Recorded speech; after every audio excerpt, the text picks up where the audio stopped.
Shalom, selamat pagi saudara. Pada pagi hari ini saya akan memberitakan kabar keselamatan.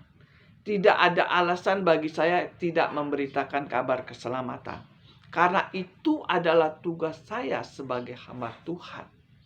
Kita baca di dalam Roma 15 ayat yang keempat. Saya bacakan. Sebab segala sesuatu yang telah ditulis dahulu telah ditulis untuk menjadi pelajaran bagi kita, supaya kita teguh berpegang pada pengharapan oleh ketekunan dan penghiburan dari kitab suci. Di sini diakhiri dengan kitab suci. Segala sesuatu yang ditulis dahulu telah ditulis untuk menjadi pelajaran bagi kita. Jadi di sini dikatakan semua tulisan yang ada di Alkitab ini itu disuruh kita pelajari. Dari kitab Kejadian sampai kitab Wahyu itu dicatat, ditulis untuk kita pelajari. Kenapa Tuhan suruh kita pelajari kitab Alkitab ini, kitab suci ini? Karena di dalam Alkitab ini mengandung rahasia Tuhan yang banyak orang nggak tahu. Makanya kita disuruh pelajarin. Beruntunglah, berbahagialah orang yang mempelajari rahasia kerajaan Allah. Wahyu 1 ayat 3. Berbahagialah orang yang membacakan kitab suci. Kitab-kitab nubuat ini. Jadi kita berbahagia kalau kita mengetahui rahasia kerajaan Allah yang ada di dalam Alkitab ini. Ya.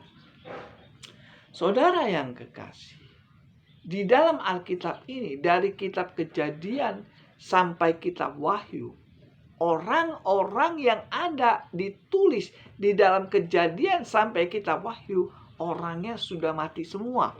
Betul tidak? Semua catatan yang ada di Alkitab ini, orangnya sudah mati semua. Ada yang masuk ke surga, ada yang masuk ke neraka. Dan kita disuruh pelajarin, kenapa orang ini bisa masuk ke surga? Dan kenapa orang ini bisa masuk ke neraka? Ini adalah tugas saya untuk menerangkan kepada saudara. Hamba Tuhan harus mengetahui isi Alkitab ini. Itu namanya hamba Tuhan. Dan hamba Tuhan harus mengerti kenapa orang ini masuk ke surga, kenapa orang ini masuk neraka. Saya sudah pelajarin Alkitab ini 30 tahun. Jadi saya mengerti kenapa orang ini masuk ke surga, kenapa orang ini masuk ke neraka.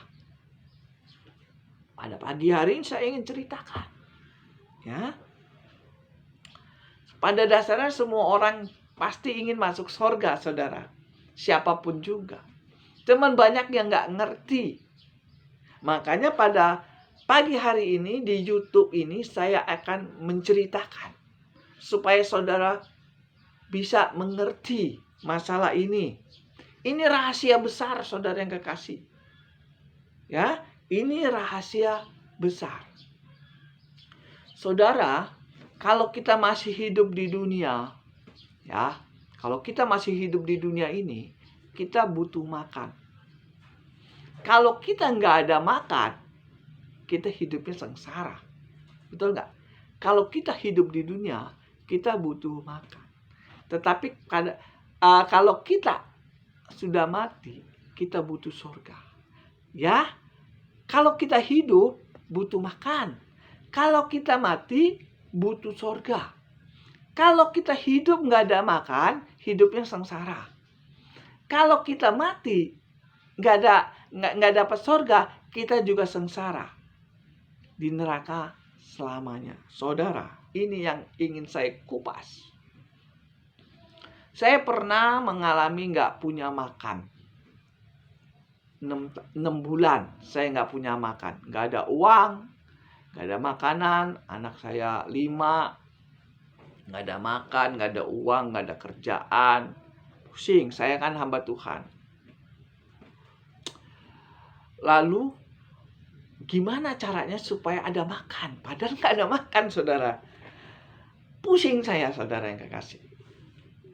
Lalu saya datang ke rumah sakit di Lampung ya. Dari rumah sakit. Saya datang ke rumah sakit itu.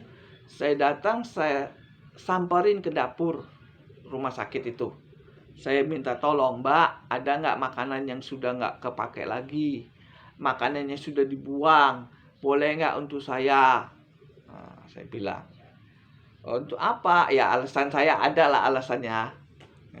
Oh, kalau mau ngambil itu silakannya tuh di sampah itu ada tuh bekas sisa-sisa makanan semalam pasien yang nggak mau makan dibuang, dia bilang. Oh ya, makasih ya Mbak ya, saya ambil itu sisa-sisa makanan yang ada di rumah sakit itu di sampah, saya pungutin selama 6 bulan itu.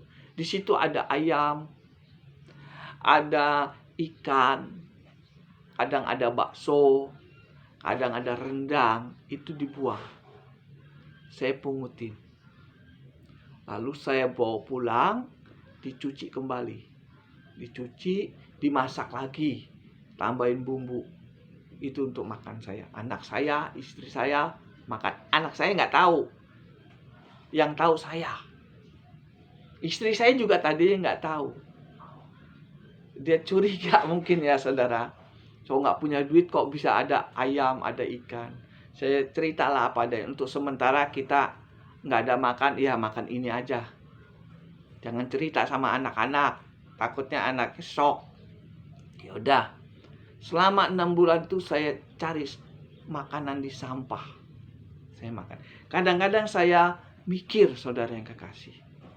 Kok melayani Tuhan seperti ini ya? Saya bilang. Saya nggak ada kepikiran waktu itu saya sampai nggak bisa makan. Pikiran saya kalau melayani Tuhan nggak akan kekurangan. Karena banyak kan janji-janji Tuhan kalau orang melayani Tuhan tidak akan kelaparan. Tapi ternyata saya kelaparan. Bahkan saya makan sampah. Saya kadang tanya sama Tuhan, kok Tuhan apa yang di Alkitab itu kok sepertinya nggak terjadi ya Tuhan? Ya paling jawabnya Tuhan apa? Itu karena gereja tidak berfungsi dengan benar. Sehingga kamu menderita. Ada betulnya juga saudara yang kekasih. Saya melayani Tuhan, tapi sampai makan sampah. Kok bisa begitu? Itu ada benarnya juga perkataan Tuhan itu. Fungsi gereja nggak berjalan dengan lancar. Sehingga apa yang terjadi? Ya seperti ini. Saya melayani Tuhan. Ada ya saudara, saya curhat sedikit. Jemaat datang kepada saya. Datang ke rumah saya. Dia panggil gini. Om David, apa? Selama Om David melayani di gereja kita, ya, selama Om David melayani di gereja kita, gereja waktu itu merintis, saudara. Jemaat paling 20-30 orang merintis. Saya sama gembala saya sama-sama melayani Tuhan di Beji. Sama-sama sekolah Alkitab di Beji. Dia kakak kelas saya. Dia angkatan 34, saya 36. Dia 34, saya 36. Kita sama-sama melayani Tuhan merintis. Dia gembalanya, saya jadi membantulah kasar ngepel gereja apa segala macam. Jemaat itu mengatakan, Om David, selama Om bantu pelayanan di gereja ini, dari ngerintis dari nol, dari susah sampai gerejanya ribuan jemaatnya, Om tidak pernah sedikit pun merasakan hasil dari pelayanan Om. Sedangkan gembala kita itu berkelimpahan. Bahkan uangnya sampai bermiliar-miliar. Padahal Om sama dia kerjasama dari nol. Setelah gereja berkembang, berkat berkelimpahan, Om sampai nggak ada makan seperti ini. Kok bisa begini Om? Ini fakta loh. Saya juga nggak tahu. Rambut sama hitam, hati siapa tahu. Awalnya dia bilang sama-sama melayani Tuhan. Setelah berkembang, berkat berkelimpahan, saya sepertinya ngomongin gak enak ya. Tapi ini kenyataan saudara kekasih. Saya disingkirkan. Tetapi adiknya juga jadi pengerja, saudara. Oh, saudara, adiknya juga jadi pengerja. Pendeta itu punya adik, adiknya jadi pengerja. Tapi dia punya uang banyak. Bisa beli rumah ratusan juta, mobil ratusan juta. Posisinya sama saya. Sama-sama pekerja. Tapi dia bisa punya mobil, bisa punya rumah, uang banyak. Apa karena saya ini bukan anak pendeta ya? Makanya saya digeser ya? Mungkin ya, saya ada kepikiran sana. Apa mungkin karena saya bukan keluarga pendeta, sehingga saya dikucilkan? Itu saya tidak tahu. Itu yang tahu hanya mereka. Yang jadi masalah, saya kadang-kadang sampai mikir sampai sekarang. Kok kalau jadi anak pendeta atau jadi keluarga pendeta, kalau ingin sukses di dalam pelayanan, itu sangat gampang sekali ya. Tetapi kalau orang yang bukan anak pendeta, bukan keluarga pendeta, itu kayaknya susah benar. Ada apa sih ini masalahnya? Saya kadang-kadang sampai mikir sampai ke situ, saudara yang kekasih. Kalau bukan anak pendeta, kalau bukan anak keluarga pendeta, kayaknya melayani Tuhan itu sangat menderita.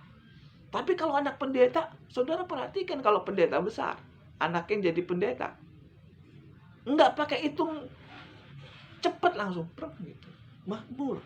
Saya kadang-kadang iri loh. Secara daging saya iri, saudara yang kekasih. 30 tahun melayani Tuhan, mau makan aja susah. Sedangkan anak pendeta, keluarga pendeta, baru 5-6 tahun saja sudah jadi langsung diangkat jadi gembala besar. Kadang-kadang saya iri, saudara yang kasih. Boleh kan iri? Melihat seperti ini, boleh kan iri secara daging? Saya merasa iri.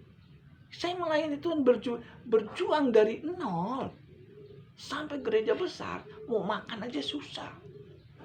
Saya kadang-kadang mikir di dekat Alkitab kan mengatakan ada yang menanam, ada yang menyiram, ada yang memanen ya, dan semuanya mendapat bagiannya. Iya kan? Nah, ini sepertinya nggak terjadi. Yang nanam, yang menyiram nggak dapat bagian, yang dapat bagian yang manen semua. Makanya Tuhan katakan seperti ini. Fungsi gereja sekarang ini sepertinya nggak berjalan. Tidak ada keadilan. Tidak ada keadilan. Tapi kalau korbannya tentang kasih, ya, saudara perhatiin. Saya ngomong fakta nih ya, curhat sedikit. Kalau di mimbar ngomongnya tentang kasih luar biasa, tetapi di dalam gereja itu keadilan aja nggak ada. Apalagi dia, saya bingung kadang-kadang. Kalau di mimbar kalau ngomong kasih, waduh luar biasa, manis sekali.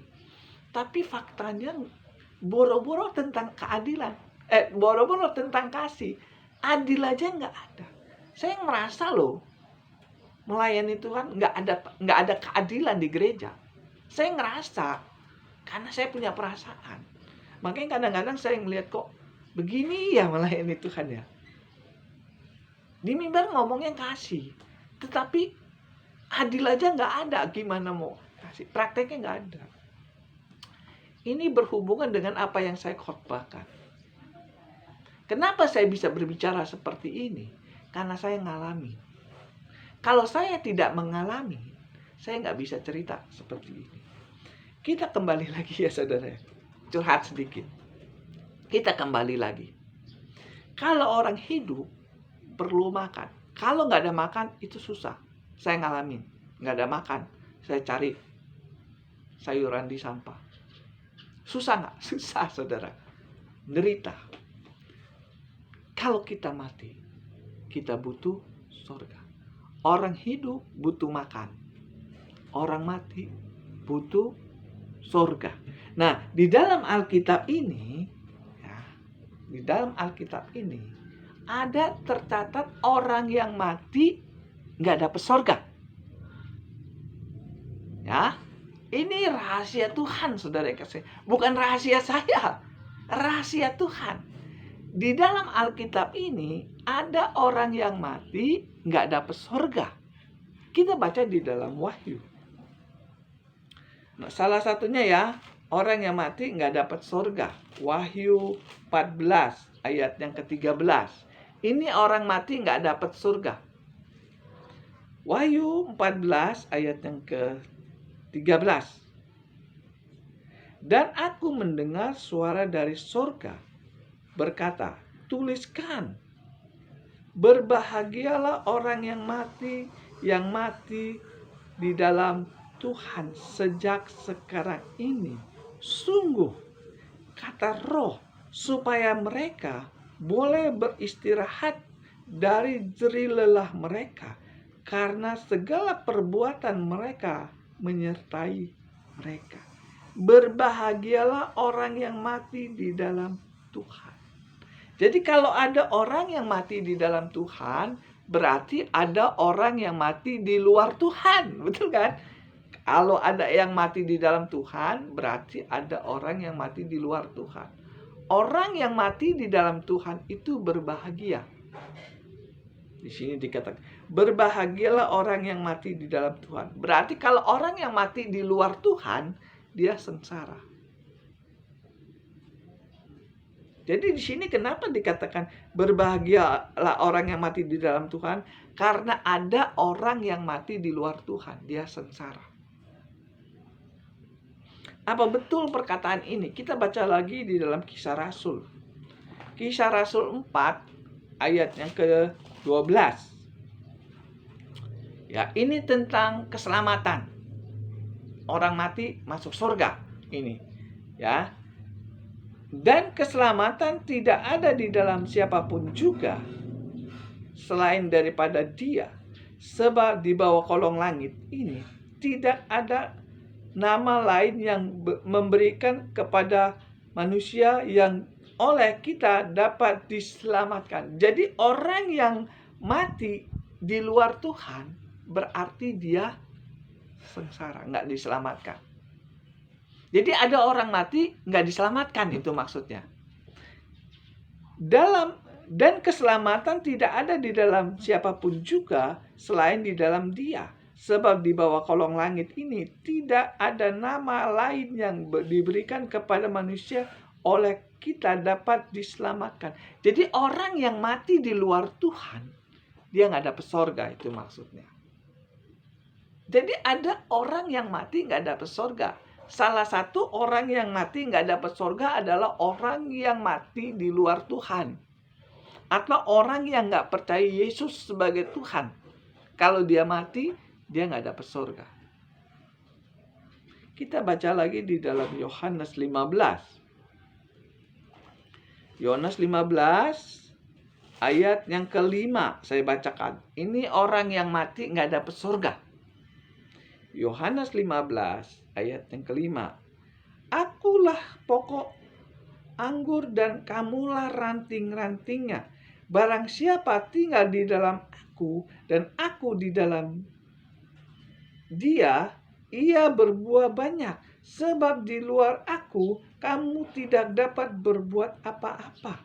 Barang siapa yang tidak tinggal di dalam aku, ia dibuang keluar seperti ranting dan menjadi kering. Kemudian dikumpulkan orang dan dicampakkan ke dalam api lalu dibakar.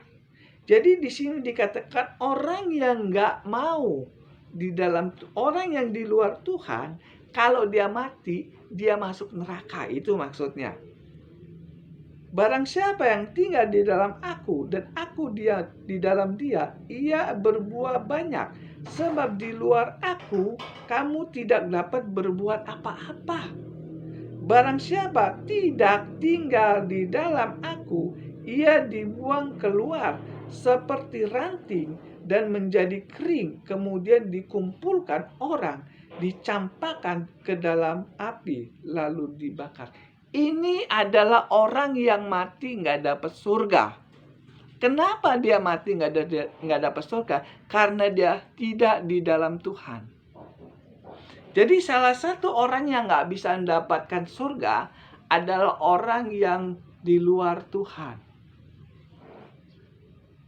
Ngerti ya maksudnya ya? Salah satu orang yang nggak dapat surga setelah dia mati adalah orang yang di luar Tuhan. Itu yang pertama. Jadi orang yang di luar Yesus, kalau dia mati, dia nggak dapat surga. Ini ayatnya. Barang siapa tidak di dalam aku, ia akan kucampakkan dan aku akan bawa dia ke dalam api neraka. Itu maksudnya. Jadi orang yang mati yang nggak dapat surga adalah orang yang di luar Kristus. Ayatnya sudah jelas. Yang kedua, orang yang nggak mendapatkan surga setelah mati adalah nabi-nabi palsu atau pendeta-pendeta sesat. Pendeta-pendeta sesat atau nabi-nabi palsu, kalau dia mati nggak masuk surga. Ya, jangan jadi orang enak-enak. Kita baca Wahyu. Apa benar pendeta sesat nggak masuk surga? Iya, nggak masuk surga. Wahyu 20 ayat yang ke-10. Ya, orang yang mati nggak dapat surga ini. Wahyu 20 ayat yang ke-10. Dan iblis yang menyesatkan mereka dilemparkan ke dalam lautan api dan belerang, yaitu tempat binatang dan nabi palsu itu. Mereka disiksa siang malam sampai selama-lamanya. Inilah bahayanya kalau kita nggak mati, nggak dapat surga. Kita dilemparkan ke dalam api yang menyala-nyala. Siapa yang dilemparkan ke dalam api yang menyala-nyala? Iblis dan nabi-nabi palsu. Jadi kalau ingin menjadi pendeta, jangan macam-macam. Kalau saudara mengkhianati Tuhan, saudara mati, saudara pun akan dicampakkan Tuhan ke dalam api neraka. Ini nggak main-main, ini firman Tuhan yang katakan. Semua nabi palsu dan iblis akan dicampakkan ke dalam lautan api. Wahyu 20 ayat yang 10. Inilah salah satu juga orang yang mati nggak dapat surga. Pendeta-pendeta sesat, nabi-nabi palsu, kalau dia mati, dia dicampakkan ke dalam api neraka. Kan banyak kan pendeta-pendeta banyak yang sudah mati. Kalau dia nggak benar di mata Tuhan, dicampakkan ke dalam api neraka. Matius 7 ayat 22 kita baca. Matius 7 ayat 22. Ini nabi palsu, pendeta-pendeta sesat. Pada waktu dia mati mau masuk surga diusir sama Tuhan. Matius 7 ayat 22. Saya bacakan. Pada hari terakhir, banyak orang akan berseru kepadaku, Tuhan, Tuhan, bukankah kami bernubuat demi namamu dan mengusir setan demi namamu dan mengadakan banyak mujizat demi namamu juga? Pada waktu itulah aku akan berterus terang kepada mereka. Aku tidak pernah mengenal engkau, kamu. Nyala dari hadapanku, kalian pembuat kejahatan. Ini posisinya dia sudah mati, saudara yang kekasih. Ini hamba Tuhan waktu dia masih hidup, dia sering mengadakan KKR. Menyembuhkan orang sakit. Mengusir setan, ini jelas kan? Tetapi pada waktu dia mati, mau masuk surga, nggak dapat surga, diusir. Kenapa dia bisa terjadi seperti ini? Karena dia nabi palsu. Ini Tuhan yang nilai, saudara, bukan saya yang nilai. Tidak menjamin hamba Tuhan yang punya karunia itu dipakai Tuhan. Ini nyala engkau dari hadapanku, kalian pembuat kejahatan. Waktu di dunia, dia jadi hamba Tuhan, bisa ngusir setan, bisa menyembuhkan orang sakit. Dia yakin masuk surga waktu dia masih hidup jadi hamba Tuhan. Setelah dia mati, dia nggak diterima Tuhan masuk surga. Kenapa bisa begitu? Intinya sih dia nggak ngerti Alkitab. Ya, inilah salah satu hamba Tuhan yang nggak masuk surga karena dia menjadi penyesat. Contohnya gini, saudara yang kekasih, saya buka belak-belakan ya. nabi-nabi palsu. Di situ dikatakan, kalau kita pelajari yang tadi, ayat yang tadi, bahwa di luar Tuhan tidak ada keselamatan. Ya, Yesus mengatakan berbahagialah orang yang mati di dalam Tuhan, karena dia akan mendapatkan keselamatan lah ya. Misalnya di dalam Yohanes 15 ayat yang ke-5, 6. Di situ dikatakan, di luar aku kamu tidak dapat berbuat apa-apa, dan kalau kamu tidak di dalam aku, kamu akan dicampakkan dan dibuang ke dalam api neraka. Ayatnya. Dan di Kisah Rasul tadi, Kisah Rasul berapa? 4 ayat yang ke-12, tidak ada keselamatan di luar Tuhan. Jelas ayatnya. Tetapi ada hamba Tuhan, saya dengar loh saudara yang kekasih, di YouTube. Ada hamba Tuhan besar, gelarnya doktor. Dia mengatakan begini, di luar Tuhan pun ada keselamatan. Kalau orang belum pernah mendengar kabar keselamatan, dia berbuat baik, dia mati, dia tetap masuk surga, kata dia. Kata hamba Tuhan itu. Kasar ngomongnya, orang yang di luar Tuhan, kalau dia berbuat baik, nggak pernah mendengar Injil, dia mati, dia tetap masuk ke bumi yang baru, surga yang baru, langit yang baru dan bumi yang baru. Itu saya dengar khotbah di YouTube dia. Dia hamba Tuhan besar, jemaatnya ribuan. Nah, kalau hamba Tuhan seperti ini mati, kira-kira dia mendapat surga nggak? Karena dia mengajarkan tidak sesuai dengan Alkitab. Alkitab mengatakan, di luar Tuhan tidak ada keselamatan. Tapi dia mengatakan, di luar Tuhan ada keselamatan. Kalau dia berbuat baik. Kalau dia nggak pernah mendengar Injil, dia tetap masuk surga. Masuk ke bumi baru dan langit baru. Dia khotbah seperti itu, saya dengar. Kalau ini terjadi, berarti firman Tuhan ini bohong. Firman Tuhan ini mengatakan, di luar Tuhan tidak ada keselamatan. Tapi kalau ada hamba Tuhan mengatakan di luar Tuhan ada keselamatan, berarti firman Tuhan ini bohong dong. Ini yang dinamakan nabi palsu. Dia memutar balik firman Tuhan. Maka di dalam Wahyu 20, Wahyu 20 ayat 10, nabi-nabi palsu tinggal di dalam neraka bersama iblis. Jadi hamba Tuhan itu nggak enak, saudara. Kalau khotbahnya salah, dia akan bersama iblis di neraka. Kan banyak hamba Tuhan khotbahnya asal ngomong. Menurut saya ini. Tapi dia nggak tahu yang dia khotbahkan itu salah. Karena ini yang saya dengar ini hamba Tuhan besar. Doktor, dia mengajar di teologi. Dia mengatakan di luar Yesus ada keselamatan. Kalau nggak pernah mendengar Injil, nggak pernah berbuat jahat, dia tetap masuk surga. Kalau seperti ini terjadi, banyak orang Buddha yang masuk surga. Kalau ini terjadi, saudara yang kekasih, di surga itu lebih banyak orang Buddha daripada orang Kristen. Saya ingin buka dulu sedikit wawasan saudara. Saya tanya saudara yang kekasih, berapa penduduk negeri Cina? 1,5 M. Penduduk negeri Cina itu 1,5 M, kurang lebih. Penduduk India 1,4 M. Nah, dua negara ini itu kalau dihitung hampir 3 M penduduknya. Mereka agamanya apa, saudara yang kekasih? Hindu dan Buddha. Saya buka dikit ya. Mereka itu 3 M penduduk dua negara ini, itu mayoritas agamanya Buddha dan Hindu. Apa sih yang diajarin di agama Buddha? Membunuh semut aja dosa. Kalau ada nyamuk gigit dia nggak mau matiin. Saking sayangnya, dia usir.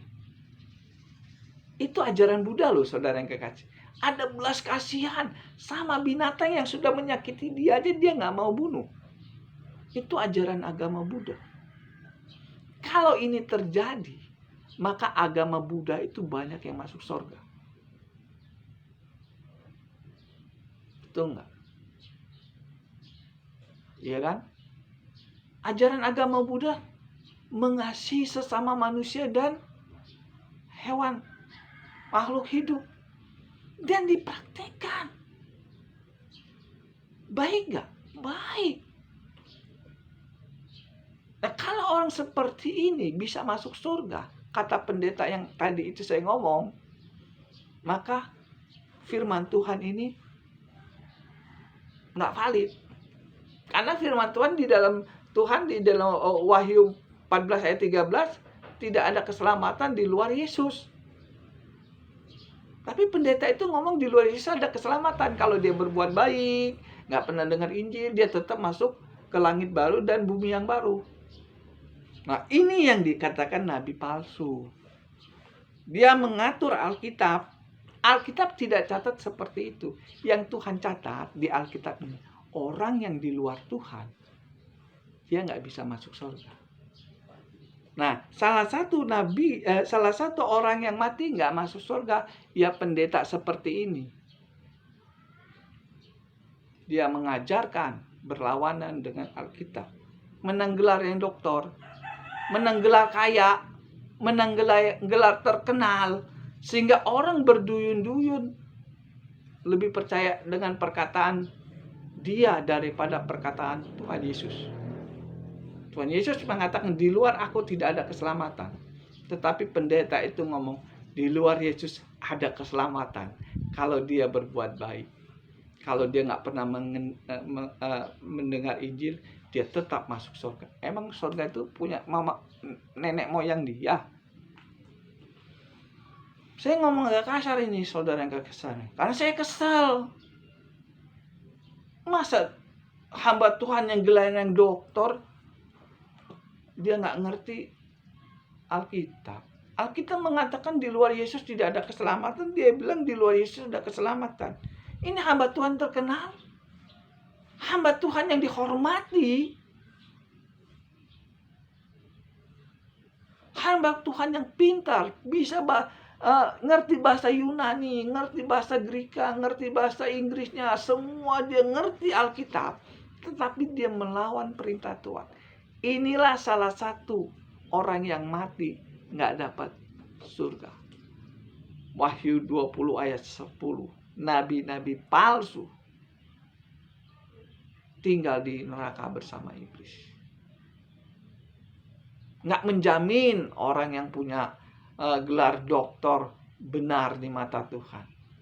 Nggak menjamin orang yang pintar mengupas Alkitab dia benar di mata Tuhan.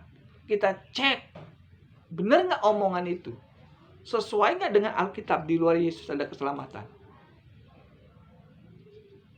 Nggak sesuai. Makanya Tuhan, ya dan amin, di gereja sudah tidak mengikuti jalurnya Tuhan. Dia buat jalur sendiri. Di luar Yesus ada keselamatan. Ngeri ya saudara yang kekasih. Nabi-nabi palsu itu sudah banyak membuat jalan orang Kristen ke neraka. 2 Petrus 2 ayat yang pertama. 2 Petrus 2 ayat yang pertama. Sebagaimana nabi-nabi palsu dahulu tampil di tengah-tengah umat Allah. Tuh, nabi-nabi palsu tampil di tengah-tengah orang Kristen. Demikian pula di antara kamu akan ada guru-guru palsu. Mereka akan memasukkan pengajaran-pengajaran sesat. Apa sih pengajaran sesat itu? Di luar Yesus ada keselamatan. Itu ajaran sesat. Pengajaran sesat yang membinasakan, bahkan mereka akan menyangkal penguasa yang telah menebus mereka. Dia menyangkal, tidak percaya dengan perkataan Yesus yang sudah menebus dia. Saya langsung aja ayat yang ketiga. Dan karena serakahnya guru-guru palsu itu akan berusaha untuk mencari untung dari kamu dengan cerita-cerita isapan jempol mereka. Tetapi untuk perbuatan-perbuatan itu, hukuman telah lama tersedia. Jadi pendeta-pendeta yang nggak benar itu hukumannya sudah tersedia di neraka. Tapi dia nggak sadar.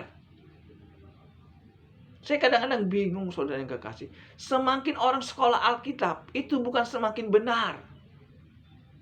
Semakin sesat. Saya kadang-kadang bingung, saudara yang kekasih. Semakin orang belajar Alkitab, bukan semakin benar. Tetapi semakin sesat. Ini terjadi. Nggak menjamin pendetanya pinter itu dia hamba Tuhan. Dia bisa dipakai iblis untuk membuka jalan ke neraka. Nabi-nabi palsu, pendeta-pendeta palsu memberikan ajaran yang tidak sesuai dengan Alkitab. Alkitab mengatakan di luar Tuhan tidak ada keselamatan. Tetapi dia buka lagi ayat satu lagi. Di luar Yesus ada keselamatan. Kalau dia nggak pernah mendengar Injil, kalau dia berbuat baik, dia tetap mendapat langit baru, bumi baru. Ngeri ya, saudara. Dan orang banyak yang percaya lagi. Bingung kadang-kadang. Kadang-kadang orang Kristen itu, saya ngomong apa? Lebih percaya perkataan pendeta daripada perkataan Alkitab. Saya ulangi lagi.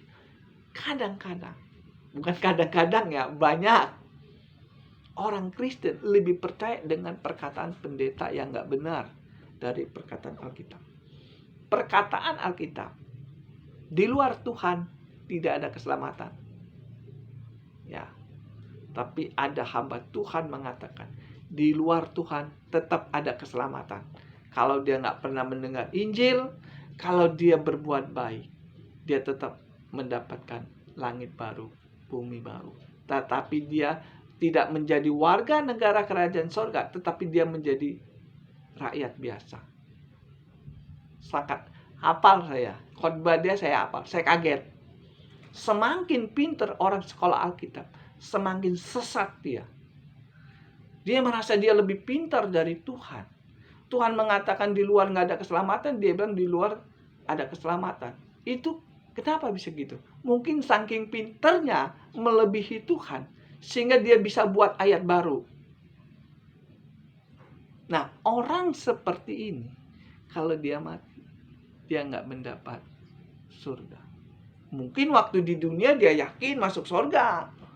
Wow, khotbah, gelar doktor. Apa kata gua, saudara ikut. Karena jemaatnya ribuan. Pengajarannya di mana-mana pengajaran dia. Saudara lihat aja di YouTube. Terkenal pendeta ini, tetapi ajarannya tidak sesuai dengan Alkitab. Makanya di dalam 2 Petrus 2, di akhir zaman, banyak pendeta-pendeta sesat yang menyesatkan anak-anak Tuhan. Tapi ayat ini nggak sadar. Banyak ayat 2 Petrus 2 ayat yang 1-3 ini banyak yang nggak ngeh. Kalau saya ngeh. Karena saya ngalamin. Untung saya mengalami, kasar ngomong, teraniaya di gereja. Untung saya mengalami teraniaya sama hamba Tuhan. Sehingga saya oh iya, firman Tuhan ini iya dan amin. Di akhir zaman, banyak hamba-hamba Tuhan menyelewengkan firman Tuhan untuk mencari fulus. Sehingga pada waktu dia mati, dia nggak mendapatkan surga. Ini salah satu orang yang mati nggak masuk surga. Pendeta-pendeta sesat. Wahyu 20 ayat 10. Nabi-nabi palsu tinggal di dalam api neraka bersama iblis. Saya tanya, kan sekarang banyak pendeta yang sudah mati. Kalau dia ngajarnya nggak benar, dipastikan dia nggak dapat surga. Salah satunya ya. Nabi-nabi palsu, kalau dia mati, nggak mendapatkan surga. Matius 7 ayat 22. Tuhan, Tuhan, bukankah kami bernubuat demi namamu, mengusir setan demi namamu? Nyala engkau dari hadapanku, kalian pembuat kejahatan. Ya, dia udah mati kan, mau masuk surga, nggak bisa masuk surga. Karena apa? Karena dia nggak dapat surga. Kenapa? Ya nabi palsu. Sudah banyak gak orang Kristen yang nabi palsu seperti ini di neraka? Sudah banyak. Yang ketiga, yang mendukung nabi-nabi palsu. Ya. Orang yang mati, kalau dia mendukung pendeta yang gak benar, mendukung gereja yang gak benar, kalau dia mati, dia gak dapat surga. Salah satunya ini lagi. 2 Yohanes 1. Tunggu sebentar ya saudara. 2 Yohanes 1 ayat yang ke-7 sampai yang ke-11. Ya. Saya baca pelan-pelan supaya jangan salah paham. Ya, saya baca 2 Yohanes 1 ayat yang ke-7 sampai ke-11. Sebagaimana penyesat telah muncul dan pergi ke seluruh dunia yang tidak mengaku bahwa Yesus Kristus telah datang sebagai manusia. Ia adalah si penyesat dan antikris. Waspadalah supaya kamu jangan kehilangan apa yang telah kami kerjakan itu, tetapi supaya kamu mendapat upahmu sepenuhnya. Nih, ayat yang ke-9 ini penting, saudara yang kekasih. Ini harus diperhatikan. Setiap orang yang tidak tinggal dalam ajaran Kristus, setiap orang yang tidak tinggal di dalam ajaran Kristus, tetapi yang melangkah keluar dari situ, tidak memiliki Allah. Barang siapa tinggal di dalam ajaran itu, ia memiliki bapa maupun anak. Jadi ini ada 2 ajaran nih. Ada orang yang mengajarkan di luar Tuhan, ajarannya nggak sesuai dengan Alkitab, dan ada orang yang mengajarkan sesuai Alkitab. Ini ayat yang 9, ayat 10. Jikalau seorang datang kepadamu dan ia tidak membawa ajaran ini, janganlah kamu menerima dia di dalam rumahmu, dan janganlah kamu memberi salam kepadanya. Sebab barang siapa memberi salam kepadanya, ia mendapat bagian dalam perbuatan yang jahat. Jadi kesimpulannya begini, kalau saudara menemukan pendeta yang ngajarkannya tidak sesuai dengan ajaran Tuhan, saudara menerima dia di rumah saudara, saudara menerima salamnya dan mendukungnya, maka saudara mendapat bagian dari kejahatan itu. Jadi kalau ada orang yang mati mendukung pendeta yang gak benar, maka dia mati gak dapat surga. Gak enak ya saudara ayatnya ya. Tapi ini peringatan. Kata Tuhan mengatakan kita pelajaran Alkitab ini. Jangan sampai kita mengikuti pendeta yang gak benar. Kalau pendeta itu tidak benar di mata Tuhan kita ikutin, maka kita mati, kita pun gak dapat surga. Pendeta yang gak benar itu tinggal di neraka bersama iblis toh. Nah, kita ngikut dia, mendukung dia, menerima salam, maka kita mati, kita pun masuk ke dalam api neraka bersama mereka. 2 Yohanes 1 ayat 7 sampai 11. Barang siapa yang keluar dari ajaran Tuhan, kalau dia mati, dia nggak dapat surga, itu maksudnya. Dan kalau saudara mendukung ajaran yang nggak benar, maka saudara pun akan mendapatkan neraka. Berarti saudara nggak dapat surga. Berapa banyak hamba-hamba Tuhan yang ngajarkannya nggak benar, banyak yang dukung. Masa di luar Tuhan ada keselamatan, kata dia. Nah, orang yang mendukung pendeta seperti ini, kalau dia mati, dia nggak dapat surga. Itu maksudnya. Nabi-nabi palsu masuk neraka. Dan pengikutnya maksudnya itu. Nabi palsu kan punya pengikut. Pendukungnya masuk neraka semua. Yang mendukung pendeta sesat, yang mendukung pendeta yang gak mengajarkan tentang kebenaran, dia mati gak dapat surga. Ya, ini rahasia Tuhan ini. yang susah untuk diceritakan di gereja. Karena gereja itu kalau ceritain tentang surga terus, dia nggak ceritain tentang neraka. Saudara perhatikan sekarang di gereja, jarang mau cerita tentang neraka. Yang diceritakan tentang surga terus. Salah nggak? Nggak salah. Yang salah kalau saudara nggak masuk surga. Nomor 4 ya. Orang yang nggak mati nggak masuk surga. Orang yang mati nggak dapat surga. Di dalam Hosea 4 ayat 6. Umatku binasa karena tidak mengenal Allah. Jadi kalau saudara nggak ngerti Alkitab, saudara mati, saudara nggak dapat surga. Hosea 4 ayat 6. Umatku binasa karena tidak mengenal Allah. Saudara kan orang Kristen. Sudah mengenal Tuhan belum? Sudah ngerti Alkitab belum? Isi Alkitab ini saudara sudah tahu belum? Kalau saudara tidak tahu isi dari Alkitab ini, saudara mati, saudara nggak dapat surga. Makanya saya bilang tadi, kalau orang mati itu butuh surga. Kalau orang mati nggak dapat surga, dia sengsara di neraka selamanya. Kalau di dunia sih kita masih tenang-tenang aja ya.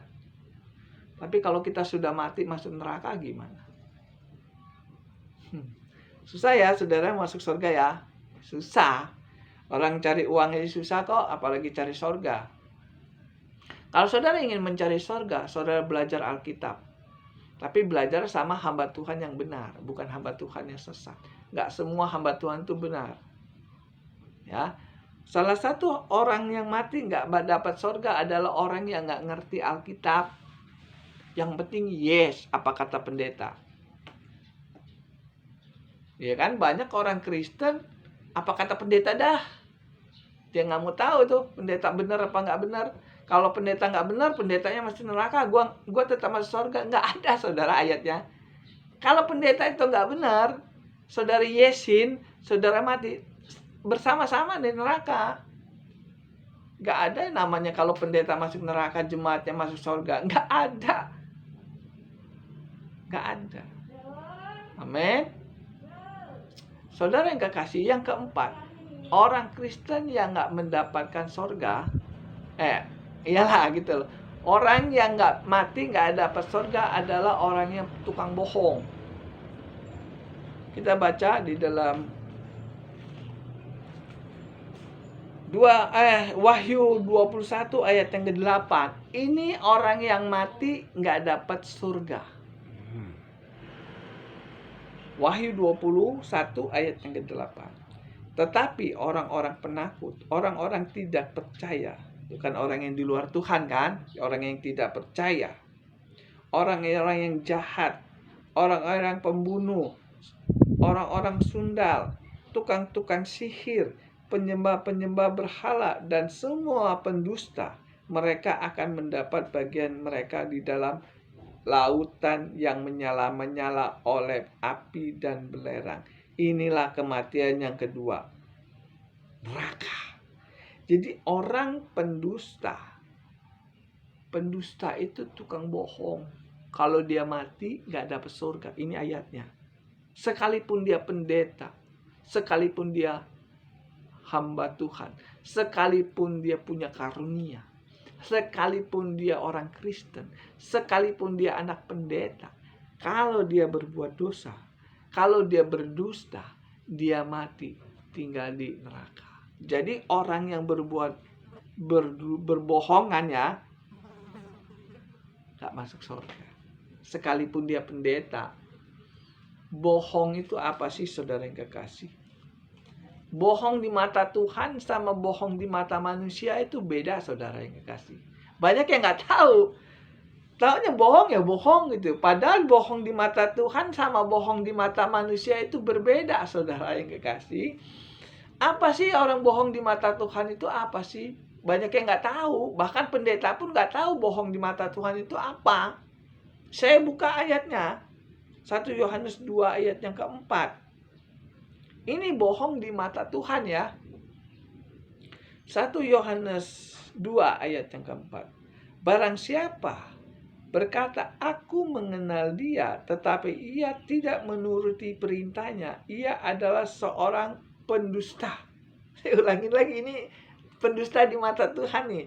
Barang siapa yang sudah mengenal dia,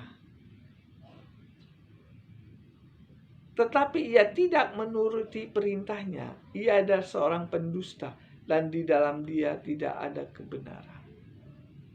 Kalau saudara sudah mengerti Alkitab, saudara tidak mempraktekkan Alkitab itu, maka di mata Tuhan saudara itu pembohong. Ya, orang yang sudah sekolah Alkitab, kalau dia tidak mempraktekkan isi Alkitab ini, maka di mata Tuhan orang itu pembohong. Kan banyak sih di dunia ini hamba Tuhan, sekolah Alkitab, sudah ngerti Alkitab, tetapi masih berbuat dosa. Itu maksudnya. Pendeta yang sudah sekolah Alkitab, kalau dia tidak mempraktekkan Alkitab, dia disebut pembohong dan pendusta. Wahyu 21 ayat yang ke-8. Tinggal di dalam api neraka. Kalau bisa khotbah tetapi nggak bisa mempraktekannya, itu di mata Tuhan pendusta. Saya ngalamin. Saya ribuan kali mendengar khotbah pendeta tentang mengasihi, tetapi mereka tidak bisa mempraktekannya. Sehingga saya mengalami makan sampah. Ada saya bantu gereja, ngepel gereja, pengerja. Tetapi sampai makan aja sampai saya cari di sampah. Padahal saya melayani Tuhan. Pendetanya kaya raya, ke Israel, investasi tanah-tanah sini, uangnya bermiliar-miliar. Tetapi sama-sama pelayan, sama-sama ngerintis dari nol, gak ada kasih. Jangankan ngomong tentang kasih lah, ngomong tentang keadilan aja gak ada.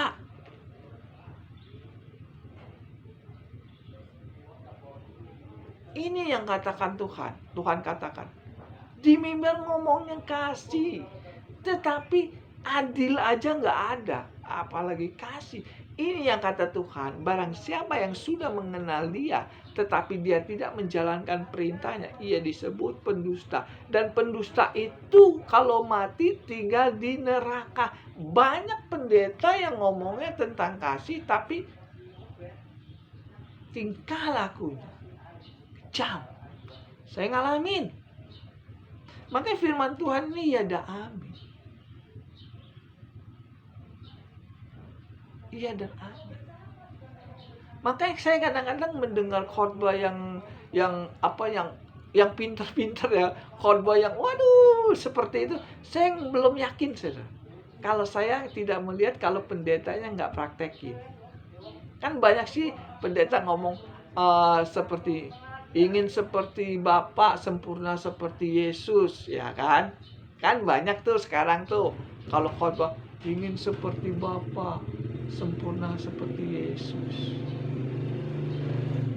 Tapi nggak dipraktekin. Omong doang di mimbar. Tapi nggak dipraktekin.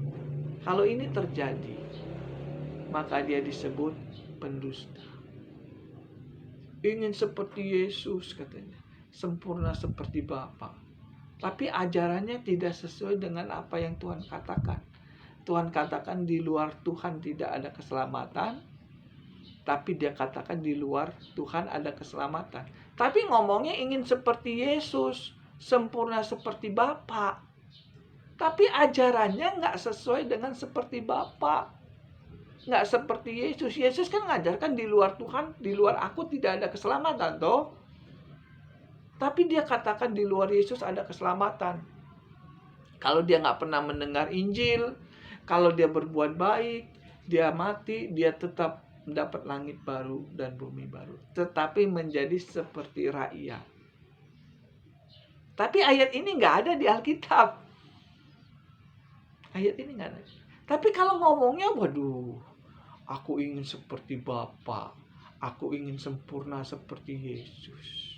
Omongannya. Tapi ajarannya berlawanan dengan Tuhan. Ini yang dinamakan nabi-nabi palsu. Memanipulasi firman Tuhan. Mencari kebenaran dengan kata-kata. Seperti iblis. Kayak Adam dan Hawa ya.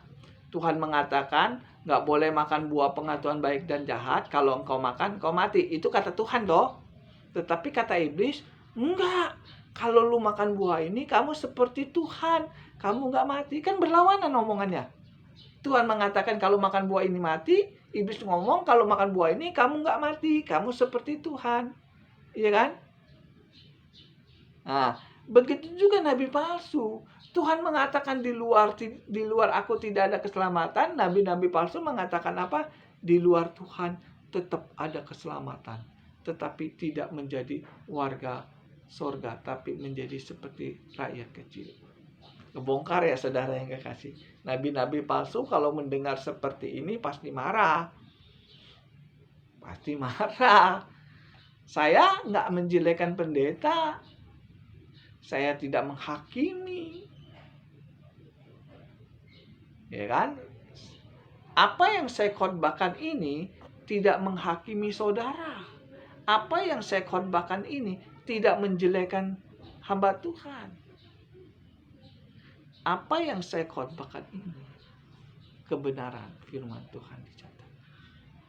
Ada 4-5 orang yang mati nggak dapat surga. 1 orang mati di luar Tuhan. Ayat yang tadi kita lihat. Yang kedua, orang mati nabi-nabi palsu, pendeta-pendeta yang mengatakan di luar Tuhan ada keselamatan. Itu kalau mati nggak dapat surga. Yang ketiga, jemaat yang mendukung pendeta yang nggak benar. Itu mati nggak dapat surga juga. Yang keempat, orang Kristen lah ngomong kasih. Umatku binasa karena tidak mengenal Allah. Tuh. Kalau saudara nggak kenal Alkitab, nggak ngerti Alkitab, saudara mati, nggak masuk surga. Nggak dapat surga itu maksudnya. Yang keenam, semua pembohong nggak masuk surga. Barang siapa yang sudah mengenal dia, tetapi dia tidak mengikuti perintahnya, ia disebut pendusta. Dan dalam dia tidak ada kebenaran. Makanya Matius 7 ayat 21 sangat jelas. Bukan orang yang berseru Tuhan, Tuhan yang masuk dalam kerajaan surga. Tetapi yang melakukan kehendak Bapa yang di surga. Nah, orang yang mati nggak melakukan perintah Bapa yang di surga. Kalau dia mati, nggak dapat surga. Matius 7 21. Bukan orang yang berseru Tuhan, Tuhan yang masuk kerajaan surga. Tetapi yang melakukan kehendak Bapa yang di surga. Bukan orang yang pinter Alkitab yang masuk surga. Tetapi orang yang melakukan perintah Alkitab itu yang masuk surga. Jadi kalau kita mati, kita butuh surga. Nah, gimana caranya supaya kita mendapatkan surga? Saudara sudah pelajarin. Saya mati, saya mau masuk surga. Makanya khotbah saya seperti ini. Saya nggak mau khotbahnya asal-asal. Asal percaya saja masuk surga. Saya tidak mau khotbah seperti itu. Saya mau khotbah yang benar. Katakan benar ya benar. Katakan salah ya salah. Sekalipun dia itu nabi. Sekalipun dia itu malaikat. Kalau dia salah, tetap salah. Jangan muntang-muntang pendeta besar, jabatannya doktor, jemaatnya banyak, kaya. Kalau dia nggak benar, selesai. Sekalipun dia hamba Tuhan yang nggak terkenal, kacang-kacang. Hamba Tuhan yang sederhana. nggak punya jemaat, kalau dia benar di mata Tuhan, kita hormat sama dia. Kalau kita menghormati orang benar, sama saja kita menghormati Tuhan. Kalau kita menghormati hamba Tuhan yang benar, sama saja kita menghormati Tuhan. Tetapi kalau kita menghormati hamba Tuhan yang nggak benar, sama saja kita menghormati, kasar ngomongnya, menghormati iblis. Karena iblis dengan nabi palsu itu kerjasama menyesatkan anak Tuhan. Nanti kalau sudah mati, bareng-bareng di neraka juga. Sama hasilnya. Kalau saudara disesatkan oleh nabi palsu, maka saudara bertiga, iblis, nabi palsu, dan saudara masuk ke dalam api neraka bersama, join. Saudara harus percaya dengan perkataan Alkitab daripada perkataan saya. Apa yang saya sampaikan di YouTube ini, sumbernya bukan di kepala saya, tapi dari Alkitab semua.